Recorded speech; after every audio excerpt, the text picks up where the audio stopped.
देना चाहते, पुण्य दे करके उस महान पुण्य कार्य में लगावे। बोलिए प्रेम से श्री सद्गुरु महाराज की जय। धार मंगलमय मंगल करन बिन बारंबार, ज्ञान उदधि अरु ज्ञान घन, सतगुरु शंकर रूप। नमो नमो बहुबार सकल सुपूजन भूप। बंदो गुरुपद कंज, कृपा सिंधु नर रूप हरि। महामोहतम पुंज, जासु वचन रवि कर निकर। धन्य धन्य सतगुरु सुखद, महिमा कही न जाय। जो कछु कहूँ तुम्हारी कृपा, मोते कछु न बसो। बोलिए प्रेम से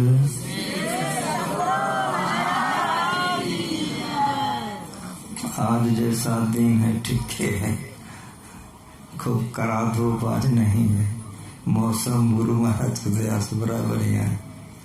एक बार मेरे मन से लय कहिए श्री। वंदनीय साधु समाज, परमादरणीय सज्जन वृंद, सत्संग में पधारे पवित्र आत्माओं,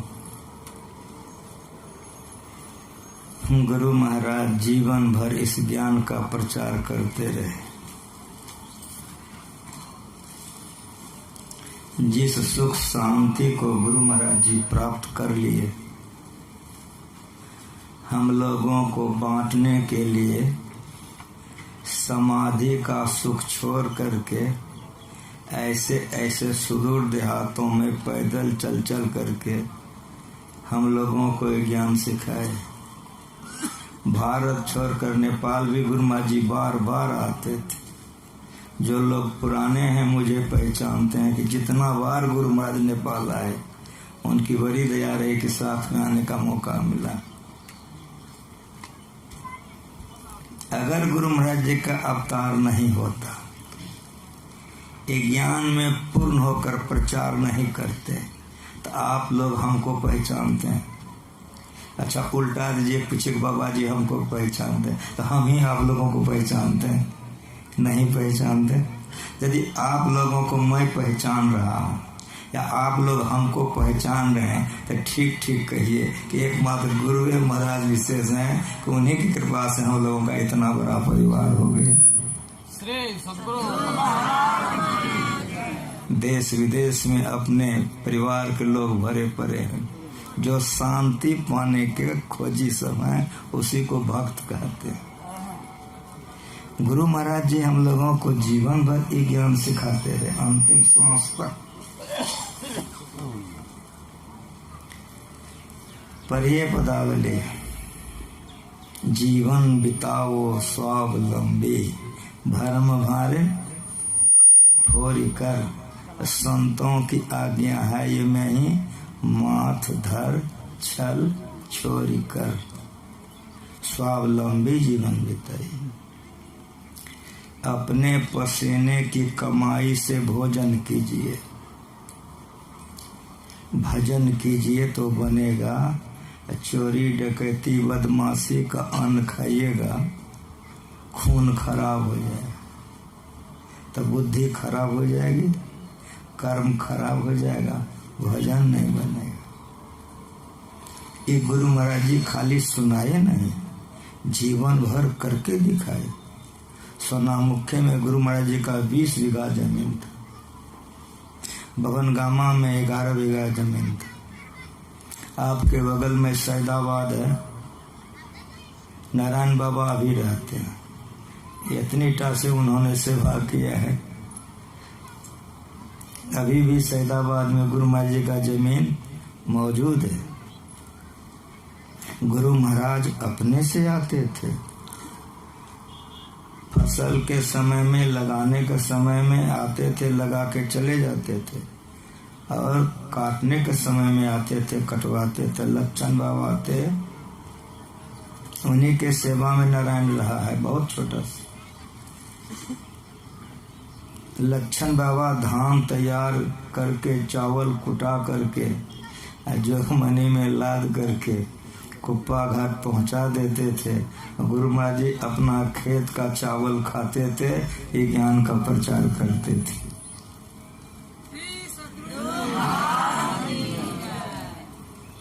एक बार गुरु महाराज आए धान लगाने के लिए। सभी खेतों में धान लगाई गई। जब सब खेत में धान लग गया, तब गुरु महाराज जी ने बुलाया।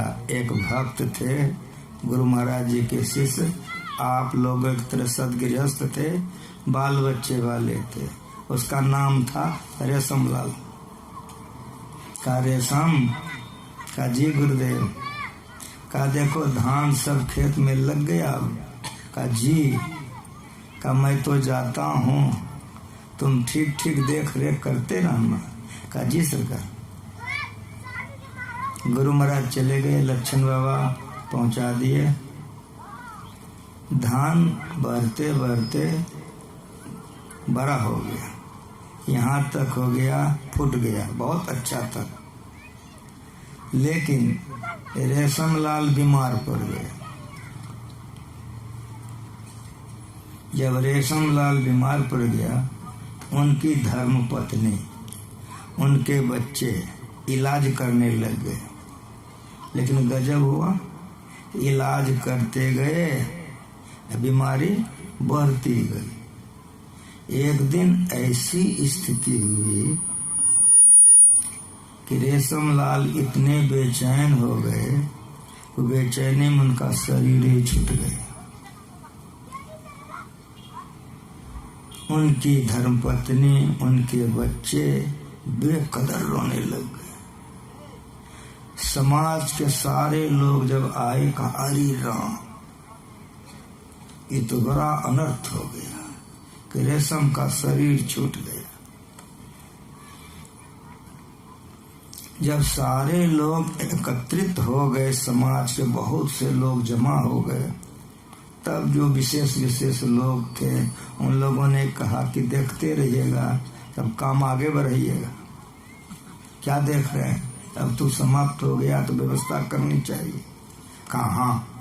तो एक आदमी चले गए बांस काटने के लिए, बांस काट के आ गया। फगडोल की तैयारी हो गई, सारे लोग मिल करके फगडोल बना लिए। फगडोल की तैयारी हो गई।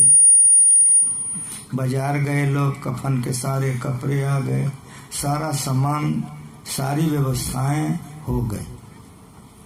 तब समाज के सारे लोगों ने मिलकर कहा रेशम के बड़े लड़के से कि बेटा, अब रोने धोने से क्या होगा, जो होना था बाबू हो गया।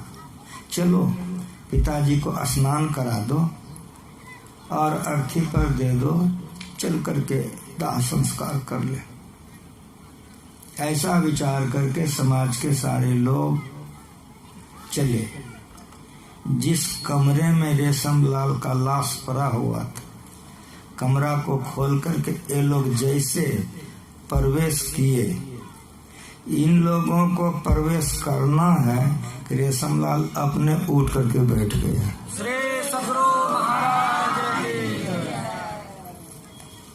आपके बगल का घटना है, दंत कथा है या बराई है गुरु महाराज जी की, पता लगा सकते हैं। ये मंच संतों का है। जब रेशम उठ के बैठ गया तो समाज के सारे लोग अंगना आ गए और कहा रेशम तो मर करके भूत हो गया, ये तो मर गया था, इतना देर ये जी गया कैसे, तो भूत हो गया। लेकिन उसके जो लड़के थे वो जानता था कि मेरे पिताजी ध्यान करते। वो चला गया, चरणों में प्रणाम किया, कहा पिताजी आप तो मर गए थे, जी गए कैसे, सो सुनाइए। क्या कहा सुनिए। कहा बेटा अवश्य मैं मर गया था, ठीक कहते हो। कहा पिताजी आपके लिए अर्थी बन गई है, कफन के कपड़े आ गए हैं, सारी व्यवस्था हो गई है, जी गए कैसे। कहा सुनाता हूं सुनो। जब हमको बड़ी बेचैनी होने लगी तो काले काले 2 विकराल पुरुष मेरे सामने में आया। मैं डरा नहीं। मैंने पूछा तुम कौन है? उसने कहा कि मैं जम हूं। कहा कहाँ आए हो? कहा तुम्ही को ले जाने के लिए। जैसे कहा तुम्ही को ले जाने के लिए तो मैंने कहा तुम हमको ले जाओ, और अभी मैं तो ध्यान सत्संग करता हूँ, गुरु महाराज जी का सेवा करता हूँ, अब तुम लेने आए हो।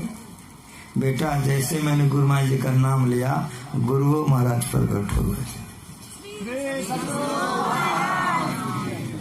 बांधने वाला ने हमको बांध के लेके चला, लेकिन गुरु महाराज साथे चले। भव्य भवन में ले जाके मुझे खोला। जो महापुरुष बैठे थे तुरंत उन्होंने सिंहासन खाली कर दिया, गुरु महाराज जी बैठ गए। अब वहीं मुझको खोला। गुरु महाराज जी ने मुझसे पूछा कि रेशम, कहा जी हजूर। कहा क्या चाहते हो? कहा हजूर अभी मेरी भक्ति पूरी हुई है, मेरा भजन अभी पूरा हुआ है, मैं आपका सेवा करूंगा, भजन करूंगा। गुरु महाराज जी ने आदेश कर दिया कि जो पहले बैठा था उसने कहा देखो जी इसको पहुंचा दो। तो जो बेटा हमको बांध करके ले गया था वही विमान पर चढ़ा के पहुंचा करके गया है। मरने के समय में जीव जो जो भावना करता है वही वही वह होता है। अंत में यह सुबुद्धि हो जाए, एक गधा के शरीर में, कुत्ता के शरीर में, पशु पक्षी के शरीर में होगा ना हो को। यह संस्कार कि मरने के समय में ईश्वर भगवान गुरु भजन याद आ जाए, ये काम बाघ के शरीर में होगा, हाथी के शरीर में। मेरी बात सुनिए, जितने प्रकार के शरीर हैं उसमें तो होगा ही नहीं। बाघ और पशु पक्षी तो छोड़ दीजिए, अगर ठीक ठीक कहिए तो देवता के शरीर में भी नहीं होगा। आप कहोगे कि देवता के शरीर में कौन होगा, हम तो रोज पूजा करते हैं। तो गाय का तो रोज पूजा करते हो, हम कह दें कि मर के गाय बन जाना पसंद है ना हो, बोलो। गाछ में सूता बनाते हो कि नहीं? अब कोई कह दे कि मर के गाछ बन जाना। देवता को भी इस शक्ति नहीं है। कहेंगे आप क्यों बाबा? तो देवता का शरीर सूक्ष्म शरीर है। खूब बढ़िया से शांति से सुनिए। जो पाठ हुआ है, लंबी चौड़ी भाषण हो जाए, अब विषय खुलासा नहीं हो तो सब बेकार है। गुरु महाराज का अवतार इसी के लिए हुआ था। इस देवता के शरीर में भी नहीं होगा। आप कहोगे क्यों नहीं होगा?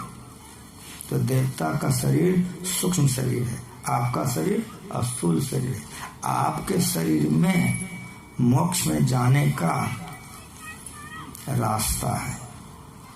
इस संस्कार बनाने का शक्ति आपको है, देवी देवता को नहीं। इसीलिए इस शरीर प्राप्त करके यदि देवी देवता का पूजा किया जाए तो कबीर साहब कहते हैं कि देवता पितर भुइया भवानी यह मारग 84 चलन की, करो जतन सके साईं मिलन की। गुरुआ गुरिया सूप सुपलिया तजदे बुद्धि लड़कैया खिलन की, करो जतन सके साईं मिलन की। मनुष्य शरीर प्राप्त करके अगर आप देवता बन गए तो शरीर को चौपट कर दी। हाथ में आया रतन लेकिन कदर जाने नहीं। आपने अपने शरीर को पहचाना नहीं। देवी देवता इस शरीर के लिए ललचते हैं,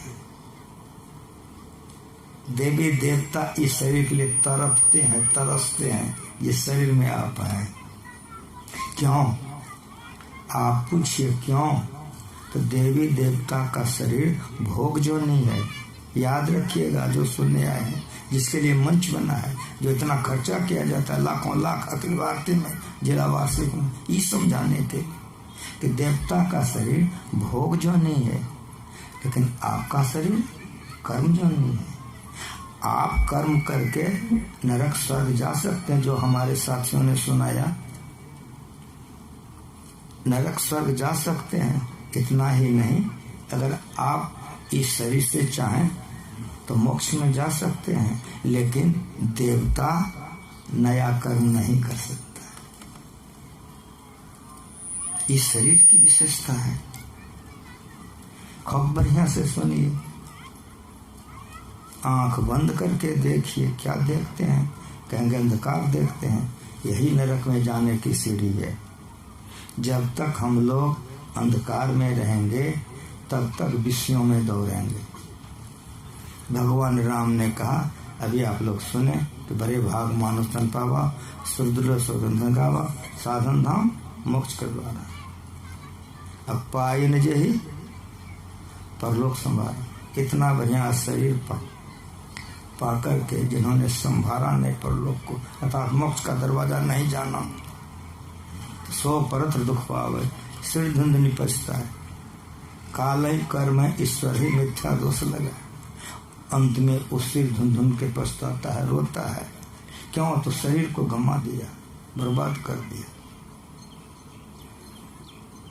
हम एक गांव से, जैसे आपका बस्ती है, इसी तरह के एक गांव से हम बैलगाड़ी पर जा रहे थे।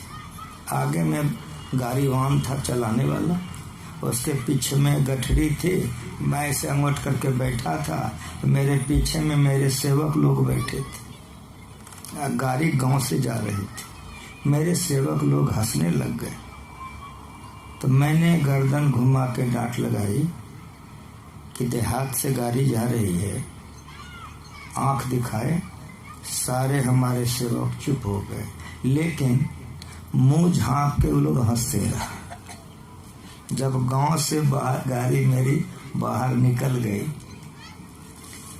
तो मेरे सेवकों में से एक सेवक ने कहा कि बाबा, हम लोगों को डांट दिए, ठीक है, हम लोग चुप हो गए, लेकिन आप ये क्यों नहीं पूछा कि तुम लोग हंसते क्यों? हम लोग क्यों हंस रहे थे, ये तो बाबा हम लोगों से सुनिए। हम कहा सुना। कहा आप जो प्रवचन में कहते हैं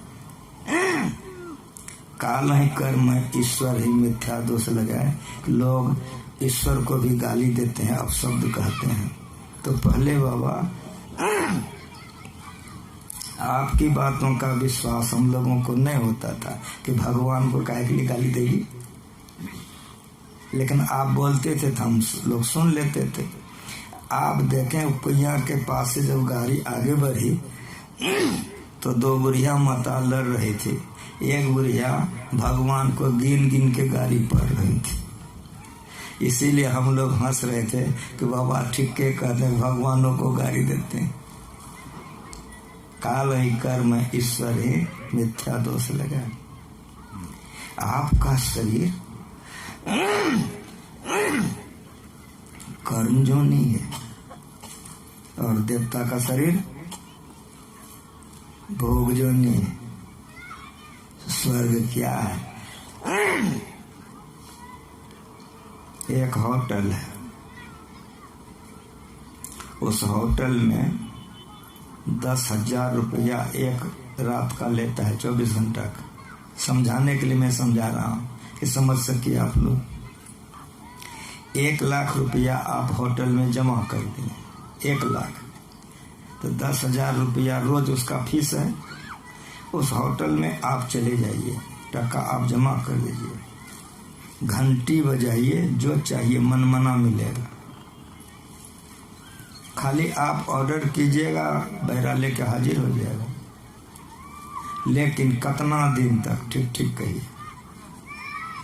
कहिएगा 10 दिन तक। जो चाहिएगा मिलेगा 10 दिन तक, लेकिन 11वां दिन रहना चाहिए। होटल वाला रहने देगा कि नहीं सो कहिए, गर्दनिया पासपोर्ट मिलेगा ना। एक बात तो ये समझिए कि 11वां दिन गर्दनिया जरूर मिलेगा, और ये हो समझ लीजिए कि 10 दिन जो मजा उड़ाए गुलछर्रा किसका कमाया हुआ? कहिएगा अपने कमाया हुआ। उसी तरह जो शुभ कर्मों की कमाई आप किए थे, स्वर्ग में जाके भोग लिए, खत्म हो गया, पुण्य खत्म, फिर मरिए जन्मिए, दुख भोगिए। पाप किए आप, नरक में चले जाइए, नरक भोग लीजिए, पाप खत्म। समझ रहे मेरी बात को? कोई लंबा चौड़ा भाषण नहीं है, जो पाठ हुआ उसको साफ साफ खूब बढ़िया समझिए। पाप किए, नरक में जाकर पाप समापत, और पुण्य किए तो स्वर्ग में जाकर के पुण्य समापत। लेकिन मेरी बात बराबर यहाँ सुनिए, अगर आप इस सत्संग ध्यान कर रहे हैं, ये खत्म होगा कि नहीं सो बताओ। इसलिए मंच बना है। पाप खत्म हो जाएगा, पुण्य खत्म हो जाएगा, लेकिन भक्ति का संस्कार दिन दिन बढ़त स्वाय राम धन कबून लागेगा। ये बढ़ते चला जाएगा, बढ़ते। ये नहीं नरक में खत्म होगा न स्वर्ग में, ये कहाँ खत्म होगा? तो चलते चलते चलते चलते जब तक परमात्मा का दर्शन नहीं होगा, ये संस्कार आपको नहीं छोड़ेगा, परमात्मा तक पहुंचा के छोड़ेगा। खूब बढ़िया से समझिए, शांति से। जितना प्रवचन गुरु महाराज करते थे, बगल में बैठ करके संसेवा लिखते थे, और उस प्रवचन को शांति संदेश में गुरु महाराज जी छपवाते थे। आप लोग पढ़ते हैं तो गुरु महाराज जी की आज्ञा थी, प्रवचन लिख करके जब शांति संदेश में छपने के लिए जाता था तो पहले गुरु महाराज जी सुन लेते थे, तब छपने देते थे। एक बार प्रवचन गुरु महाराज का लिख करके संसेवा दे रहे थे और सुनाने लग गए। तो जैसे सुनाने लग गए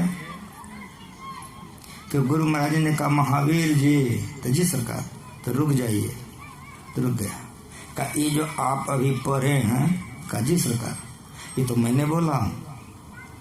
कितना कमांड था गुरु महाराज जी को, ऑन पॉन नहीं करते थे। गुरु महाराज जी को ये नहीं था कि लोग हमको बड़ा विद्वान समझे। कितना कमांड था कि क्या बोला हूँ। हम लोगों को पूछिए, होशाबाश है बोलने वालों को? उनको कितना होशाबाश था। महावीर जी, जी सरकार, ये शब्द तो मैंने बोला हूँ। तो संसेवा मुस्कुराए, संसेवा मुस्कुराए कि जी सरकार, यहाँ नहीं बाजल छिए। तो क्यों लिख दिए? तो हजूर वो बिल्कुल देहाती शब्द था, इसीलिए हजूर उसको छोड़ करके शुद्ध हिंदी लिख दिया हूँ। गुरु महाराज, महावीर जी मेरी बात सुनिए। हजूर बोलो जे ना, मेरा जन्म एकदम देहात में हुआ है, मैं देहाती हूँ, मैं जो बोला हूँ वही लिख दीजिए। संसेवा काट दिए, लिख दिए। उस दिन से संसेवा कभी गुरु महाराज जी के वाक्य में हेर फेर नहीं किए। गुरु महाराज जी के प्रवचन को पढ़िए, डिक्शनरी नहीं उल्टाना पड़ेगा। चैलेंज हमारा है। कहीं ग्लिश शब्द गुरु महाराज बोलते थे, समझा देते थे। कोई कोटेशन देते थे, समझा देते थे। परिणाम क्या हुआ? अनपढ़ से अनपढ़ उनके साथ में गुरु हो गए। आपके नेपाल में मैं अभी हूँ, बताइए कि दल बहादुर बाबा कितना पढ़े थे? एमए थे कि पीएचडी थे कि डीलिट थे? कितना पढ़े थे दल बहादुर बाबा? खूब होश में बताइए। संसेवा कितना पढ़े थे? साहिबा का क्या क्वालिफिकेशन है? लेकिन गुरु संगत गुरु हैं। गुरु महाराज जी का प्रवचन सुन करके, अरे गुरु महाराज जी की तस्वीर को जो पूजा हो रही, हमारे गुरु भाइयों की पूजा हो रही। संसेवा का कोई प्रवचन पढ़िए, डिक्शनरी उल्टाना पड़ेगा, नहीं तो बढ़िया बढ़िया विद्वान का दांत खट्टा हो जाता है। इतना क्लिष्ट क्लिष्ट शब्द वे बोलते थे, तो पर अगर बोलता था तो लेके चले जाते थे। इतना उनको प पर बोलते तो प पर बोलते थे ना, उनका अलंकार इतना अधिक वे तैयार किए थे कि अभी भी उनका प्रवचन है। डिक्शनरी उल्टाना पड़ेगा संशय का प्रवचन समझने के लिए, लेकिन गुरु महाराज जी का प्रवचन समझने के लिए डिक्शनरी नहीं उल्टाना पड़ेगा। कम से कम पढ़े लिखे लोग भी इस ज्ञान को समझ गए। गुरु महाराज जी को ये नहीं था कि लोग हमको बहुत बड़ा विद्वान समझे। ये ज्ञान ज्ञान है। आकर 4,84,000 जोनि भ्रमत यह जीव अविनाशी। शरीर अविनाशी नहीं, शरीर तो नाशी है। इसीलिए शरीर के अंदर में अंधकार है। आंख बंद करके देखिए, क्या देखते हैं? कहेगा अंधकार देखते हैं। इस नगरी में तिमिर समाना, इस कहते हैं नजदीक की वस्तु को, और उस कहते हैं दूर की वस्तु को। इस नगरी में, कौन नगर में? जिसमें आप रहते हो, मनुष्य का शरीर रूपी नगर में। काया नगर नगर कर अंदर, नानक साहब का वाणी है, पढ़ के देखिए।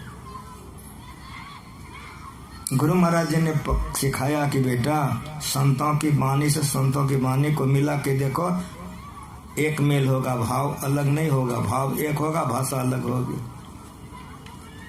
इस शरीर के अंदर में अंधकार है, भूल भरम हर बार। चाहते हैं हम लोग झूठ नहीं बोलें, लेकिन अपना कलेजा से पूछिए बोलते हैं कि नहीं बोलते हैं। चाहते हैं कि चोरी नहीं करें, लेकिन चोरी करते हैं कि नहीं, सो कहिए ठीक ठीक।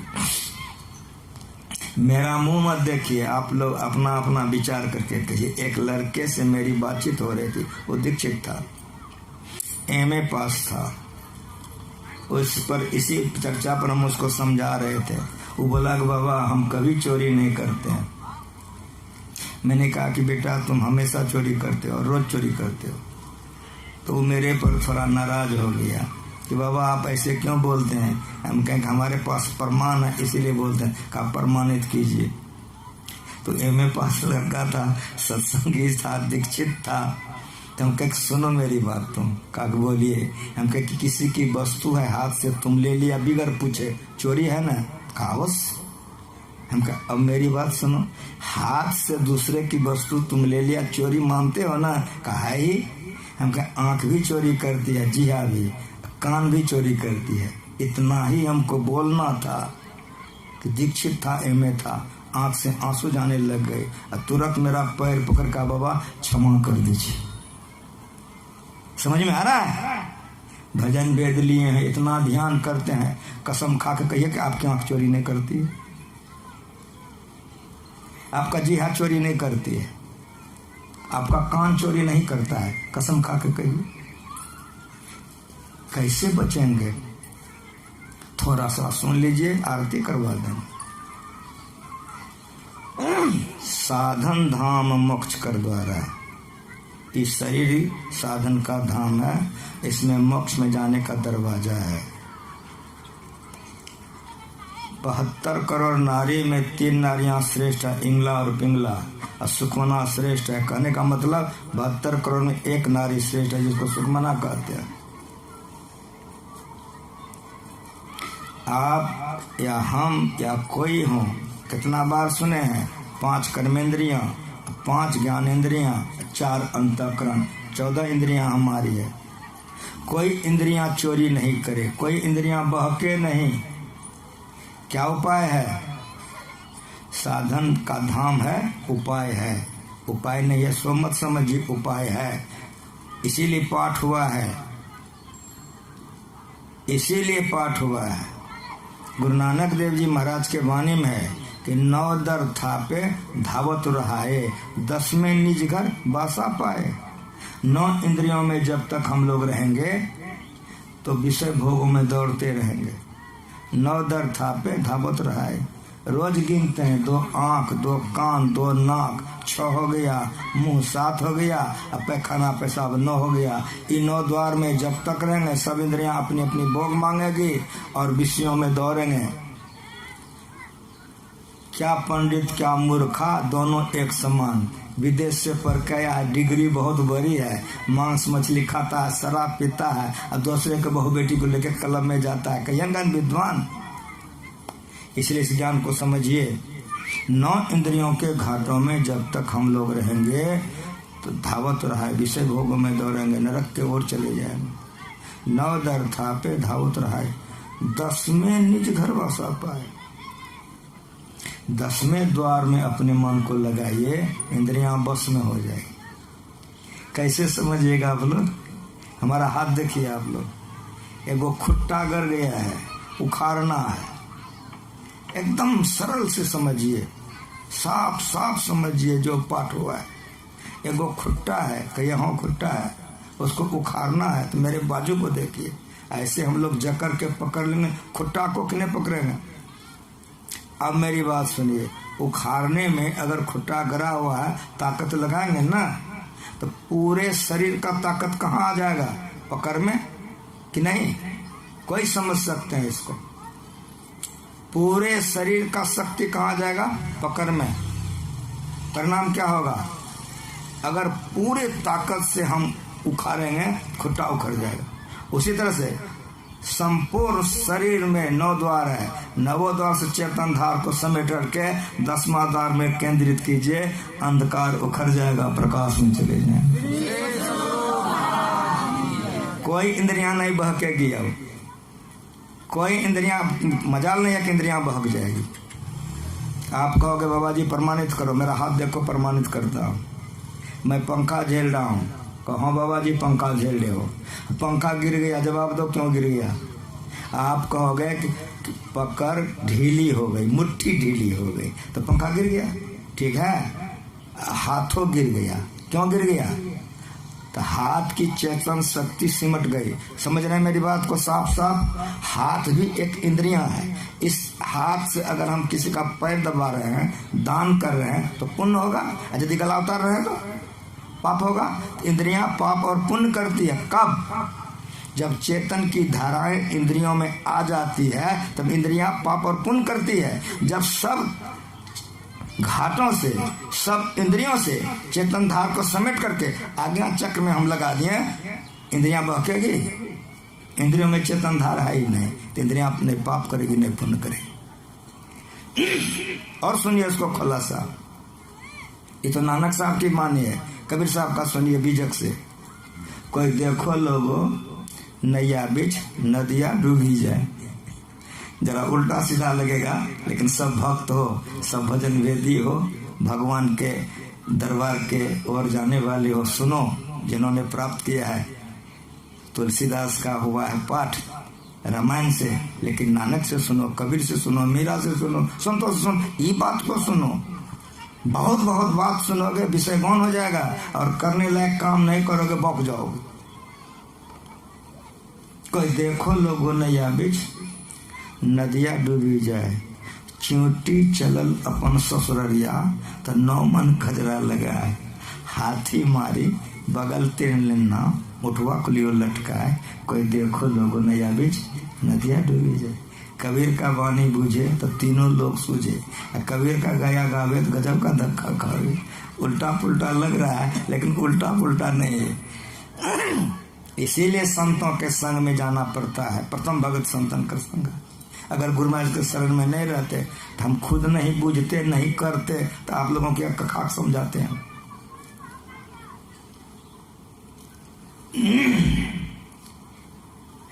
अभी पाठ में आप सुने कि शरीर क्या है, तो नर्तन भव बारिद का बेरो, सुने हैं ना? ये शरीर नाव है, बार बार सुने होंगे आप लोग। ये पाठ ऐसा कॉमन पाठ है कि प्रत्येक अखिल भारतीय जिला वार्षिक में होता है। हमारे पाठकर्ता ने पूछा क्या पढ़ेंगे, हम कहा ऐसा पाठ करो कि कम से कम पढ़े लिखे सबको बोले, बढ़िया से समझा सके। ऐसा कॉमन पाठ है। इस शरीर को भगवान ने नाव बनाया है कि नहीं? नर्तन भव बारिद का बेरो। तो कबीर साहब कहते हैं कोई देखो लोगो नैया बीच नदियां डूबी जाए। नाव में नदी डूबी जा रही है, उल्टी लगती है लेकिन है सुलटी। ये शरीर नाव है। और मेरी बात सुनिए कि नदी किसको कहते हैं? जिसमें प्रवाह होता है। देखिए हमारी जो सूरत है, आपकी जो सूरत है, हम लोग सूरज को देखते हैं, चंद्रमा को देखते हैं, तारा को देखते हैं, नहीं देखते हैं? ये बहती है सूरत बाहर में। अभी भी मैं आपको देख रहा हूँ, आप हमको देख रहे हैं, ये नदी है। तो बाहर में जो सूरत बह रही है, गुरु आज्ञा से ये नदी को इस शरीर रूपी नाव में डुबा दो तो मोक्ष को और आगे बढ़ जाओगे। आदेश है, इशारा है। कोई देखो लोग नैया बीच नदियां डूबी जाए। जिन्होंने अपने नदी को डुबा दिया इस नाव में, उसी की वाणी है। अपने सूरत को सब तरह समाटो, जहाँ जहाँ मन भग जाए ताय ता से तत्क्षण फेर फेर ले लगाइए ध्येय में आपन, ऐसे कर प्रतिहार धारणा धारण धर के।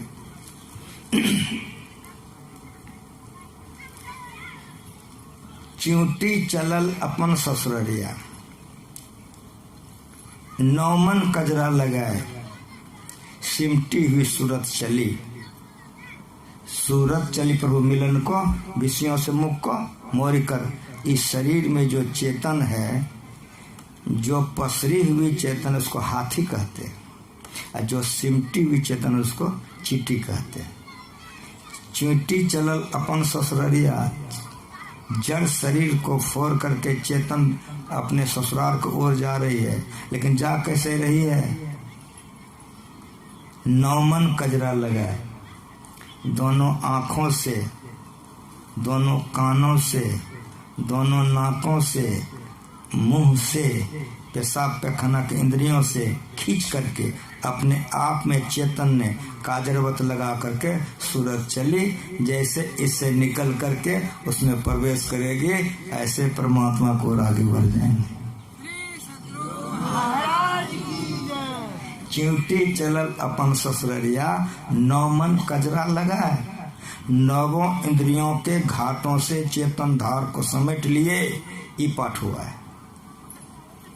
साधन धाम मोक्ष कर द्वार, ये पाठ हुआ है। इसको सुनिए, खूब बढ़िया समझिए। जनानी हो समझो, मर्दाना हो समझो, हिंदू हो समझो, मुसलमान हो समझो, जैन बौद्ध कोई हो, मेरा गुरु सिखा दिया है।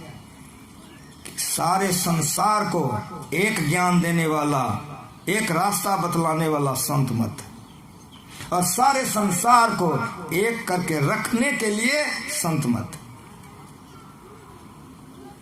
लेकिन इसको समझो, जब तक समझोगे नहीं बाबू, करोगे क्या? पहले हम लोग कोई काम समझ लेते हैं तब न करते हैं, और जब करते तब न मजा पाते हैं कि नहीं? श्रवण ज्ञान, मनन ज्ञान, निधिध्यासन ज्ञान, तब न अनुभव ज्ञान। चिंटी चलल अपन ससुररिया, कोई लंबा चौड़ा प्रवचन नहीं। इसी पाठ के अंत में है, और एक गुप्त मत सवय कहो कर जोर, शंकर भजन बिना नर भक्ति पावे मोर। ये शंकर भजन है, कल्याणकारी है, इसी के लिए शरीर मिला है। अगर ये कर रहे हो तो बड़ा बढ़िया, नहीं करो चपटे हो जाएगा। चिंटी चलल अपन ससुररिया, नौमन कजरा लगा, सब कोई समझ गए हो। नवों इंद्रियों के घाटों से चेतन धार सिमट जाएगी। आंख चोरी करेगी, कसम खा के बताओ। आप सो गए हो, आपके कान के निकट गाना गाया जा रहा है, सुन रहे हो? नहीं ना, मुंह में मिश्री है, सपना रहे हो कि नीम का दतमन कर रहे हैं, तो मिश्री का मिठास लगता है कि नीम का करवाट लगती है। समझ में आ रहा है? चेतन जिधर रहेगी। बड़ा गंभीर ज्ञान है संत मत का, बहुत निचोर ज्ञान है संत मत का, जो गुरुवार सिखा के गए हैं। जब चेतन की धाराएं हमारी इंद्रियों में नहीं रहेगी तो इंद्रियां विषय में बहकेगी, विषय भोग होगा। क्या सुने अभी आप? बार बार सुनता कि यह तन कर फल विषय न भाई। रोज सुनते हो कि नहीं सुनते हो? अभी भी सुने हो कि नहीं सुने हो? यह तन कर फल विषय न भाई। तो रोजे सुनते हो, आंख से देखना विषय है, कान से सुनना विषय। तो क्या करें? आंख में टकवा भोग लें कि कान में रंगा दे दें कि जी काट के फेंक दें? इसको खुलासा समझना चाहिए कि जब आंख में टकवा नहीं भोंकेंगे, कान में हम रंगा नहीं देंगे, जिहा काट के फेंकेंगे, तो फिर विषय में नहीं जाएंगे तो कैसे जाएंगे? यही समझना, यही पाठ है। ये समझ लेंगे तो बहुत बढ़िया होगा। अब बड़का प्रवचन हो गया दिन भर का, यही बात बाकी रह गया खुलासा करने के लिए, सब चौपट, सब चौपट। चूंटी चलल अपन ससुररिया, मन बुद्धि चित्त अहंकार के साथ चेतन निकलती है, केवल बैठ सके जहाँ में अंतःकरण के साथ चेतन निकलती है, अर्थात अंधकार से प्रकाश को ओर जाती है। ये ज्ञान है, ये सुनाने का भारतीय जिला वासी को यही मंच बना है। लेकिन चींटी चलल अपन ससुररिया, चेतन जा रही है चेतन में मिलने के लिए, तो कैसे जाएगी? तो हाथी मारी बगल तर लेना। सुन करके बड़ा गड़बड़ लगता है कि चींटी है हाथी मारेगी, लेकिन जिन्होंने किया है उन्हीं की वाणी सुनाने के लिए गुरु आज्ञा है। खाली संतवाणी सुनिए, संतवाणी अमृत है, खूब पढ़िए, खूब सुनिए, समझिए, करने में मजा आएगा। जब करने में मजा आएगा तब तो मिलवे करेगा, तब तो कोई काट ही नहीं सकता है। चींटी चलल अपन ससुररिया, नौमन कजरा लगा है, लेकिन चली कैसे? तो हाथी मारी बगल तर लेना, ऊँटवा को लियो लटका है, हाथी को मार करके चींटी बगल दाब के चली है। ये हाथी क्या है? ये हाथी हम लोगों का मन है। बैठते हैं जाप करने के लिए, सब भजन वेदी है, हम कोई बोलने में बड़ा मजा लगता है, आप लोगों का मुंह देखता हूँ, आँख बंद करके ध्यान करते हैं, जाप करते हैं। या कहता बाबा जाप करते हैं, अब जाप करते करते कहाँ चले जाते हैं? तो भटिया गए कि नहीं गए? ये मन हाथी है, हाथी को ही पास ऊपर हिलाइए भटिया जाएगा, लेकिन सफरे सन्मुख जलप्रभा सुरसराय बहे गजभारी। छोटकी मछली नहीं भटियाएगी, उसी तरह से छोटकी मछली बन जाओ या चींटी बन जाओ, जैसे समझो समझ लो। मन मरी जाई है डूबी के हो मानिक लावे सोए। जो मन को मारेगा वही दरवाजा में प्रवेश करेगा। मोक्ष का द्वार मजाक नहीं है। गांधी जी वर्धा में रहते थे, गांधी जी के मन में हुआ कि आज अच्छा भोजन करें। हम लोगों को भी हो जाता है, सभी को होता है। तो जैसे गांधी जी के मन में हुआ कि आज अच्छा भोजन करें, वो चले गए चौकाम में, भंडारी को बुलाया, भंडारी आ गया, कहा सुनो जी, नीम का पत्ता लाना, खूब सुंदर से नीम का चटनी तैयार करना, जब आज हम खाने बैठेंगे सबको चटनी परोस देना। कहा जी। तो सब कोई जब बैठा तो कहा कि चटनी पिसा के ने? कहा जी। तो सबको दे दिया। तो गांधी जी ने सबसे पहले नीम का चटनी उठा के जी हाँ में पूरा दिया, जी हाँ से पूछा कि देखो आज कितना बढ़िया बढ़िया स्वादिष्ट भोजन है। जौन चाल संसार की तमन साधु की ना है। साधु मैंने मोछ दाढ़ी बढ़ा लिया सो न है, जो इंद्रियों को साधे साधु कहलाता है। अब गांधी जी साधारण नहीं थे, वे ऊंचे तबके के भक्त थे। भक्ति के बल से देश को आजाद कर लिया, नहीं तो नहीं होता। मन को हरदम अगर हम लोग नहीं समझाते रहे, मन को नहीं रोकें, तो रास्ता पे रतला जूता तुरंत लग जाएगा। हाथी मारी बगल कर लेना।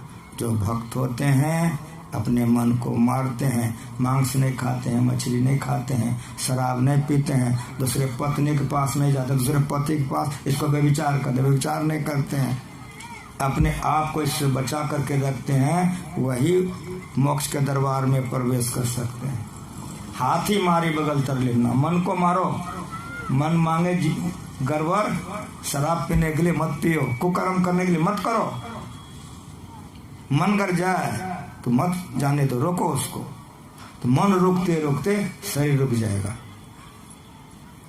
मन कर जाए तो जाने दे, तू मत जा शरीर, पांचों आत्मा बस कर, कह गए दास कबीर। मन पर अंकुश लगाते लगाते मन रुकने लग जाएगा, तब मोक्ष के दरवाजा में प्रवेश करेगा, नहीं तो नहीं करेगा। हाथी मारी बगल तर लेना। ऊँटवा को लिए लटका है। ऊँट देखें कि नहीं आप लोग, घेंच होता है कि नहीं, इसको तृष्णा कहते हैं।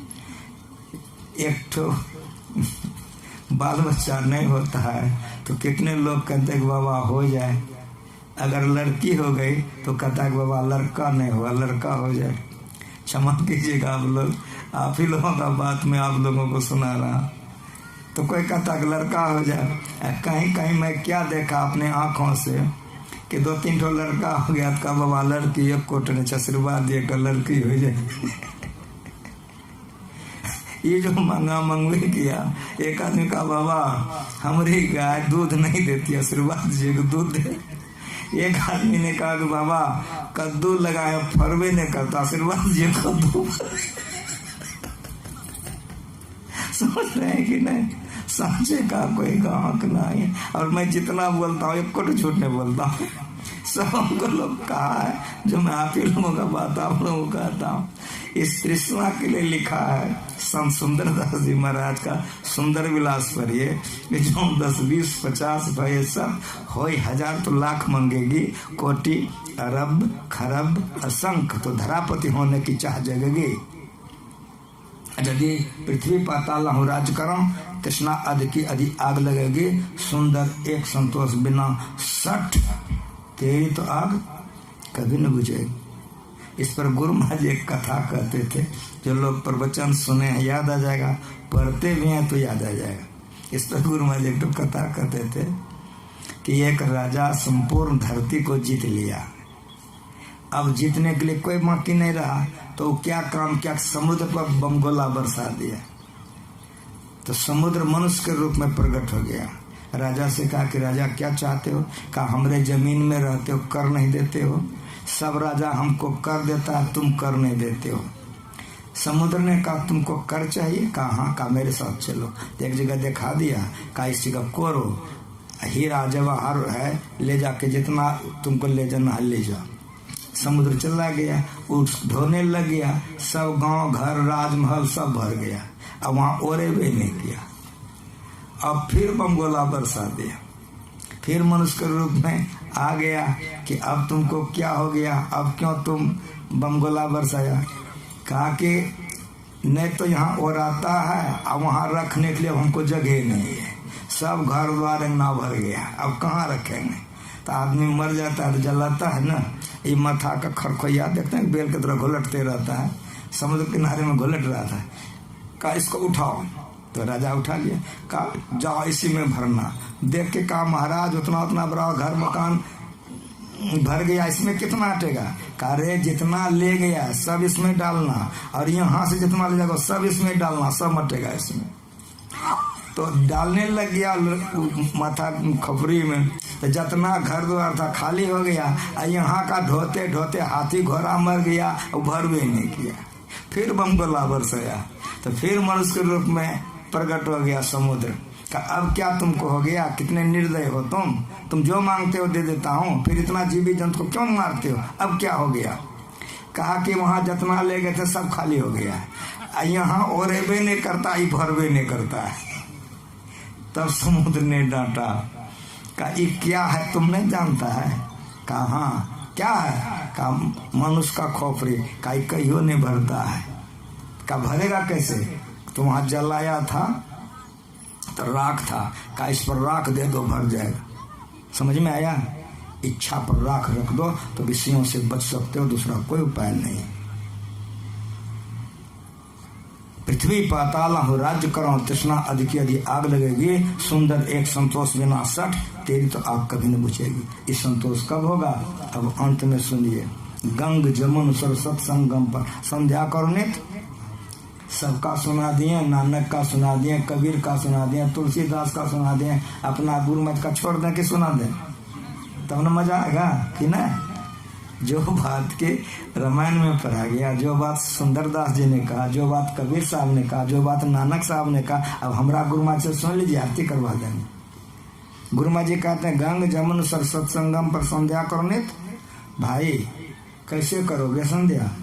तो दृष्टि जुगल कर, यही पाठ हुआ है, ये मोक्ष का द्वार है, यही मोक्ष का द्वार है। दृष्टि जुगल कर कहाँ पर? अंगुल द्वादश पर। दृढ़ थिर धर ठहराए, प्राण असबंध बंद हो जाए, मन हो तदय चंचलाई, संगम पर संध्या करने दबाई। प्राण असबंध बंद हो जाए, श्वास प्रश्वास की क्रिया रुक गई। जीवित है कि मर गए? मर गए। ऐसी मरनी को मरे दिन में 100 बार, मरिए तो मर जाइए छूट पड़े जंजार, जा मरने से जग डरे मेरो मन आनंद, कब मरियो कब पायो पूरन परमानंद। हृदय फट जाएगा, रो दीजिएगा। जो लोग सीख लिए हैं मन से कीजिए, ब्रह्मबेले में उठ करके अभ्यास, स्नान करके आते हैं, मस्तिष्क पवित्र रहता है, ठंडा रहता है। आसन बिछा के तीनों क्रिया को कीजिए, मानस जप कीजिए, मानस ध्यान कीजिए, दृष्टि योग कीजिए। और जिनकी सूरत टिकती हो, प्रकाश कुछ दिखता हो, प्रकाश का 9 खंड है, उसमें से कोई भी अगर आपको प्राप्त हो जाए तो नादानुसंधान ले लीजिए। ज्योति का दर्शन होने के बाद नादानुसंधान ले लेना चाहिए। क्यों? तो ज्योति पर चलना कठिन है, शब्द पर चलना सरल है। इसको गुरुमा जी ने कहा कि कोई मरवा देखने गए हैं, बेटी का ब्याह है, तो देखने में बड़ा मजा लगता है, लेकिन अंग्रेजी बजने लग जाए तो देखना गौन हो जाएगा, सुनने में मन लग जाएगा। उसी तरह से अगर प्रकाश किसी को प्राप्त हो जाए तो उसको उस पर मन कम लगाना चाहिए, उसको नादानुसंधान लेके नादानुसंधान करना चाहिए। सूर्य डूबने जा रहा है तो मेरा गुरु सिखा दिया है। क्या सिखाया? नित्य सत्संगति करो बनाई, रोज अंदर बाहर 2 विधि भाई, धर्म कथा बाहर सत्संगा, अंतर सत्संग ध्यान भंगा। धर्म कथा बाहर सत्संग का समय खत्म हो गया, भगवान सूर्य अस्ताचल चले गए। सीताराम बाबा एक भजन गाएंगे, आप लोग सुन लीजिए, आरती हो जाएगी, फिर हमारे मन संचालक जो कहें वैसा कीजिए। बोलिए प्रेम से, माइक ले जाइए।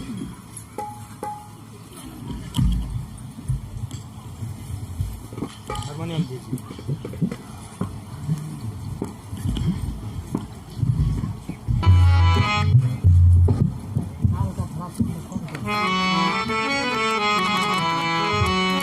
श्री सद्गुरु महाराज की जय।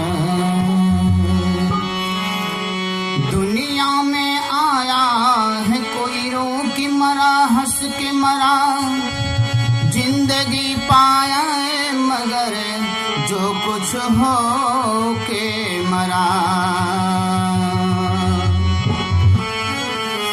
जिंदगी पाए मगर जो कुछ हो के मरा।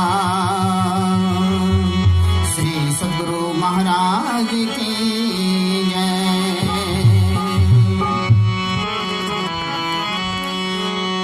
यही मनुष्य देह समैया में करूं परमेश्वर में